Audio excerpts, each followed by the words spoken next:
Eu tava doido para gravar esse vídeo, para finalmente mostrar na tela, com números, como eu invisto meu dinheiro na prática e qual é a estratégia que vem me dando resultados consistentes já faz algum tempo. Há um ano atrás, mais ou menos, eu gravei esse vídeo. Fala galera, Gustavo aqui e hoje eu quero te mostrar qual é o meu planejamento para atingir a minha meta de 10 milhões de reais nos próximos 10 anos. Compartilhando com vocês a minha ousada meta de chegar a um patrimônio de 10 milhões de reais nos próximos 10 anos. E justamente por ser uma meta difícil de ser alcançada, né, uma meta ousada mesmo, muita gente mandou comentário de motivação, de força, de incentivo e de fato querendo acompanhar mais de perto como que ia ser esse processo, se eu ia conseguir alcançar ou não. Inclusive isso me deixa bastante contente, né? Saber que ainda existem muitas pessoas que querem de fato ver o sucesso dos outros e não só ver o mal, né? Querem ver o bem das outras pessoas. Isso pra gente como sociedade é muito legal. Eu acho que todo mundo só tem a ganhar com isso. Mas enfim, com o objetivo de dividir com você essa trajetória até os 10 milhões de reais, eu resolvi começar aqui uma carteira de investimentos do zero, do absoluto zero. Quer dizer, na verdade não é absoluto zero, né? Eu vou começar aqui com 10 mil reais investidos. E vou começar a contar novamente esse prazo aí que eu me dei de 10 anos. Eu vou fazer um disclaimer aqui, tá?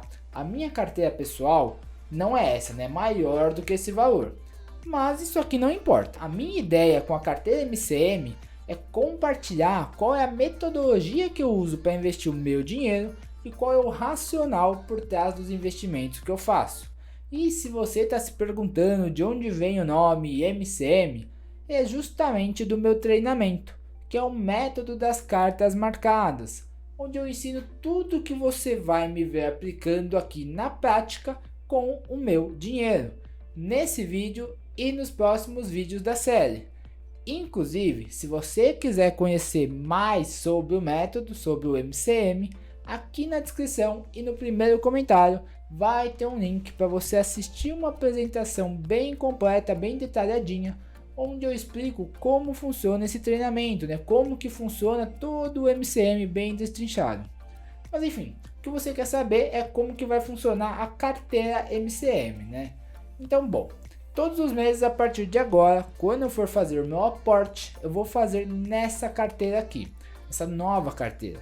Porque eu quero que você veja de fato qual é a realidade. Porque falar de uma carteira de investimento sem considerar os aportes feitos, sem entender de fato, explicar de fato o que está acontecendo e por que acontece ao longo do tempo, eu acho que é bobagem. E aí vocês vão ver que vão ter meses onde o aporte vai ser maior, o aporte vai ser menor e segue o jogo, né? A vida não é um reloginho 100% previsível. O importante é que você mantenha o foco na sua meta lá na frente. E nesse primeiro episódio, eu já vou te adiantar e te explicar qual é o meu plano mais macro, inicial, para essa carteira de investimentos. Isso lembrando que para mim, uma carteira de investimentos ela é quase como se tivesse vida própria. É algo que é para ser dinâmico. Então eu vou fazer uma definição inicial aqui de qual é o panorama de acordo com o meu perfil e com os meus objetivos pessoais. Mas ao longo do tempo isso pode com certeza, provavelmente vai mudar sem nenhum problema. E aí se você se lembrar do vídeo que eu mostrei aqui no começo sobre a minha meta de 10 milhões em 10 anos, de acordo com o planejamento que eu fiz naquele vídeo, eu preciso de uma carteira que renda na média ao longo do tempo pelo menos uns 15% ao ano. Para conseguir esse nível de rentabilidade, que é uma rentabilidade alta, manter ele com consistência na média de um longo período, eu preciso de uma carteira que tenha um foco maior em renda variável, em ativos com um alto potencial de multiplicação do meu capital, como ações e criptomoedas, por exemplo. Só que aqui vem um ponto importante. Para mim, o foco maior, de maneira alguma, quer dizer investir 100% em renda variável. Nisso eu sou um grande defensor da diversificação, porque eu acredito que essa é a melhor maneira de você conseguir bons retornos no longo prazo. mas diversificação de verdade, de maneira inteligente, em diversas classes de ativo, como vocês vão ver ao longo dos próximos episódios desse quadro da carteira MCM. Então vamos lá. Vou colocar aqui na tela qual é a alocação que eu vou buscar nessa minha carteira. E aqui você está vendo também o que eu acredito ser o retorno esperado para cada uma dessas classes de ativo, e foi com base nesses números que eu fiz as minhas projeções. Obviamente pode ser que eles estejam certos e pode ser que eles estejam muito errados. Uma coisa muito importante que você precisa aprender sobre investimentos é que você deve sim sempre fazer um plano, ter um planejamento, mas um plano que ele suporte qualquer imprevisibilidade da vida, porque você monta o seu plano, vem algum imprevisto, vem alguma coisa que a vida te joga.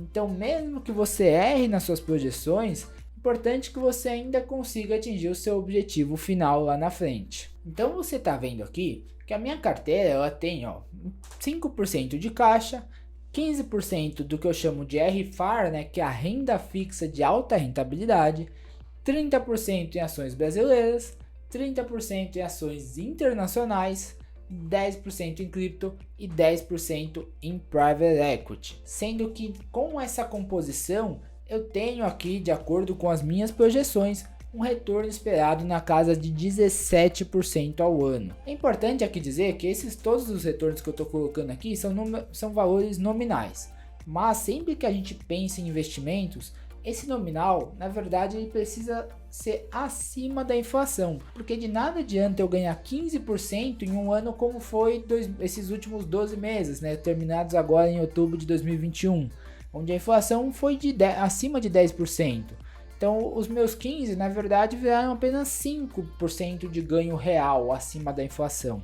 Então sempre tenta considerar que você precisa render isso mais a inflação, tá bom? E daqui a pouco eu vou compartilhar como que está essa carteira no momento, porque eu fiz esse aporte inicial de R$10.000, mas eu preferi não investir tudo de uma só vez, porque eu acho que é melhor dar um tempo entre os aportes, né? Dar um tempo entre os investimentos que eu faço quando são aportes grandes, ainda mais quando começou inicial e foi de um volume que eu acho que é grande, né?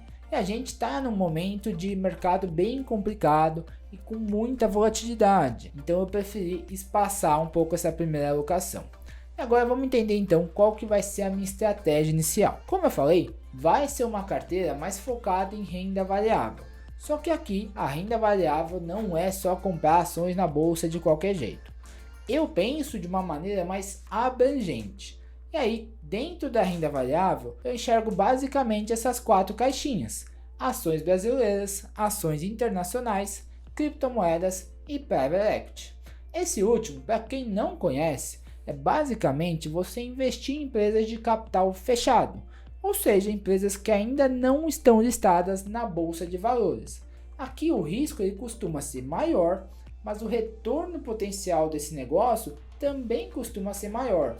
Então por isso que acaba fazendo sentido. Hoje eu não tenho fundo multimercados na minha estratégia e nem fundos imobiliários. Apesar de que para alguns clientes, para alguns casos, ambas as classes de ativo podem fazer sentido. Mas eu não tenho porque para os meus objetivos pessoais, eu acho que faz mais sentido pesar mais a mão em ações, por exemplo, que tem um potencial maior, e adicionar uma renda fixa de alta rentabilidade e assim ficar com um risco parecido ao risco de um fundo multimercado, por exemplo.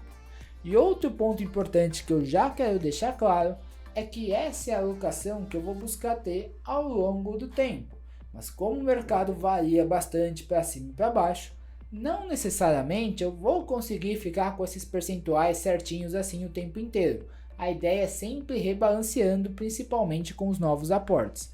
Então vocês vão me ver montar essa carteira, vão ver como ela já está hoje e ao longo dos próximos episódios ela vai de fato tomando forma. Eu vou sempre tentar rebalancear a carteira para atingir esses percentuais que eu defini agora. Então, para começar, eu aproveitei esse ambiente de mercado mais volátil, fiz alguns investimentos nessa primeira semana. Comecei essa carteira no dia 18 de outubro de 2021, bem ali no olho do furacão das notícias mais negativas com relação ao teto de gastos. E aí o que eu fiz foi, coloquei R$1.000 no fundo Trígono Flagship Small Caps para dar início aí à parte de ações do meu portfólio, de ações brasileiras, e R$1.000 no fundo Helios Lux Long Bias. Além desses dois, eu aproveitei para colocar também R$1.000 no fundo Arbor Global Equities, na versão em dólares, já começando também a minha diversificação, a minha exposição internacional. Com relação à parcela de renda fixa de alta rentabilidade, eu fiz uma reserva de R$1.000 no CRA da Zilor, comprei outros R$500 mil de END11, fechando aí R$4.500 investidos. Os outros 5.500 eu deixei em um CDB de liquidez diária do próprio Banco BTG Pactual, que rende 103% do CDI, para eu investir conforme forem surgindo oportunidades. Ah, Gustavo, mas eu não conheço nenhum desses ativos que você comprou. Fica calmo, esse foi só o primeiro episódio da carteira MCM, para você entender qual que é a dinâmica desse quadro, como que ele vai funcionar, e qual é a estratégia inicial dessa carteira. Ao longo dos próximos episódios, eu vou entrar mais em detalhes sobre cada um dos investimentos que eu fizer, sobre cada um dos ativos que vão compor aqui a minha carteira. E, obviamente, também explicar por que eu estou fazendo cada um deles. Para hoje, para não te deixar também chupando o dedo, eu vou detalhar a parte de ações brasileiras. Mas, mais para frente, pretendo também trazer aqui para o canal vídeos de análises bem completas, bem detalhadas sobre cada um desses ativos, cada um desses fundos que eu estou investindo, para você poder decidir por conta própria se faz sentido para a tua carteira também ou não. Então, começando pelo fundo da Trígono. Essa é uma gestora focada no investimento em small caps, ou seja, aquelas ações com baixo valor de mercado e um alto potencial de valorização. Essa é uma casa que foi fundada por dois caras que se conhecem aí há mais de 30 anos e que possuem essas mais de 3 décadas de experiência no mercado financeiro. Ambos construíram suas carreiras em grandes instituições do mercado e o Werner Roger, que é o principal nome da Trígono Capital, já chegou a administrar quase $1 bilhão investidos em ações small caps, em uma casa anterior que ele trabalhou antes de fundar a Trígono. E depois de algumas conversas ao longo do tempo, com o teu parceiro de mercado, Fred Mesnick, eles resolveram fundar a Trígono, mantendo esse mesmo foco nas empresas com baixo valor de mercado e um alto potencial de retorno. E aqui, falando especificamente do fundo Flagship, que é o que eu invisto e é também o carro-chefe da Trígono, esse é um fundo com uma carteira um pouco mais concentrada do que a média dos fundos. Vai ter aí em torno de uns 10 a 15 nomes, mas com percentuais bem relevantes nas top posições do fundo, que hoje são Ferbasa, Tupi, São Martinho e Tronox, que se pegar essas 4 juntas somam aí perto de 50% do patrimônio do fundo, para você ver como ele é mais concentrado. E nesse ano, apesar de a bolsa de valores estar sem aca que vocês estão vendo, o Flagship vem tendo uma performance estelar, mostrando ser muito bem descorrelacionado tanto do Ibovespa quanto do SMLL, que é o índice de small caps aqui da bolsa brasileira e que é também o benchmark do fundo. Vou inclusive deixar a lâmina dele aqui na descrição para quem quiser dar uma olhada. A outra alocação em renda variável que eu fiz foi o fundo da Helios, que é uma gestora mais recente, mais nova, que nasceu em outubro de 2020, mas que conta com um time que tem muita experiência. O principal gestor da Helios é o William Leite. Ele teve passagens por grandes casas do mercado, como Credit Suisse, SPX, Guard, todas essas antes de decidir fundar a Helios. E esse é um fundo do tipo long bias, que significa que ele tem uma maior flexibilidade no percentual que ele vai estar exposto à bolsa de valores. Então, o fundo da Helios ele não vai estar sempre 100% do tempo 100% comprado na bolsa. Ele costuma ter uma postura mais tática de entrar e sair, conseguindo se proteger bem em momentos de maior estresse no mercado. E apesar dos últimos meses estarem sendo bem difíceis, desde que o fundo foi criado, ele acumula uma alta de mais de 50% contra só 18% do Ibovespa. Então eu vou deixar a lâmina aqui embaixo também, para caso você queira olhar. Enfim, depois desses investimentos, a nossa carteira ficou assim então. E vou usar o Kinvo aqui para a gente acompanhando a performance dela. Ainda não está conforme o nosso objetivo, mas lembrando, a ideia é que ao longo do tempo ela caminhe para isso. Eu espero que esse quadro consiga te ajudar a entender que investir de fato não é algo complicado, quando você tem um método para fazer isso, que é eficiente e que já provou que dá resultados. Então não esquece, se você gostou desse vídeo, dá uma curtidinha aqui embaixo, se inscreve no canal também para acompanhar essa série de vídeos e agora é esperar o próximo mês, quando vai sair o segundo episódio do quadro, com as atualizações da nossa carteira e mais alguma análise de ativos que tenham nela. Um grande abraço e bons investimentos!